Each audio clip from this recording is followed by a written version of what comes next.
Salut. J'ai envie de revenir suite à une vidéo que j'ai publiée récemment sur où je parle de ma vulnérabilité en lien avec la supériorisation. Et durant cette vidéo, j'étais en contact avec cette vulnérabilité-là dans une certaine mesure. Ça a eu beaucoup d'impact, donc j'ai reçu des messages. Entre autres, j'ai reçu un texto de mon conseiller en optimisation de présence pour le référencement, le SEO, qui me demandait si j'étais correct.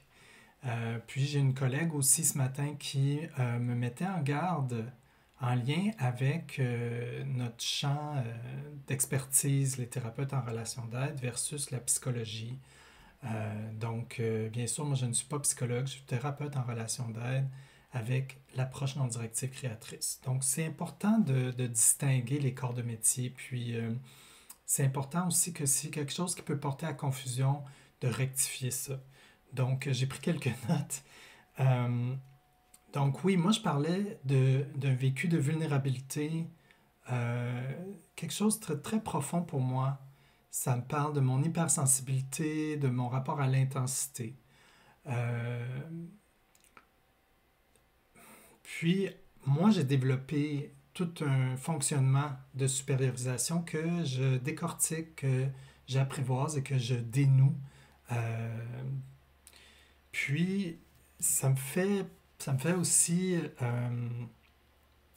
vous parler que ma spécialisation à moi, bien sûr, comme je disais, je ne suis pas psychologue, je ne suis pas psychothérapeute non plus. Ma spécialisation, c'est sur le fonctionnement relationnel. Donc, Euh, lorsque je vais dans l'analyse, que je reste un peu pris dans ma tête, que il se passe quelque chose pour moi, peut-être que je vis une insatisfaction relationnelle avec mon chum, par exemple, puis que là, j'analyse, puis que je reste pris dans l'analyse.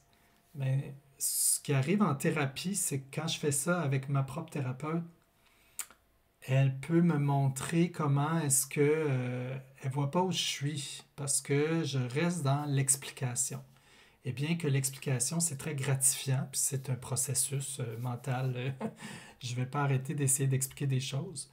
Mais lorsque je reste pris dans l'explication, ça peut être de la justification, en tout cas ça peut aller dans toutes sortes de directions défensives. Et de quoi je me défends? De mon vécu souffrant, de mon inconfort, de ma vulnérabilité. Donc, pour clarifier, ce dont je parlais, c'était d'une rationalisation défensive et non pas de la dissociation. La dissociation, ça serait un peu comme si ma conscience était à côté, vraiment à côté de moi, comme si j'étais plus tout à fait en possession là, de moi. Et de toute façon, je ne vais pas parler plus de dissociation parce que je ne connais pas ce sujet-là d'un point de vue clinique. Ça ne ressort pas de mon expertise.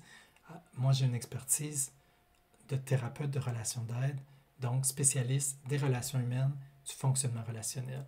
Donc, c'est important de dire ça. Ce que je peux faire avec les personnes qui viennent me consulter, c'est d'accueillir et d'être en relation avec la personne qui vit ça, qui vit les impacts de ça dans sa vie, de lui refléter les observations que je fais et pour l'aider à prendre conscience. Que ce soit de la dissociation ou de l'anxiété plus intense, moi, ça m'arrive régulièrement dans mon bureau de thérapeute de référer à des spécialistes en dehors de mon champ d'expertise. Donc, c'est extrêmement important, cette ligne-là. Je ne fais jamais de diagnostic et je ne traite pas euh, de conditions psychologiques. Voilà. N'hésitez pas, si vous avez des commentaires, des réactions, envoyez-moi ça en message ou en commentaire.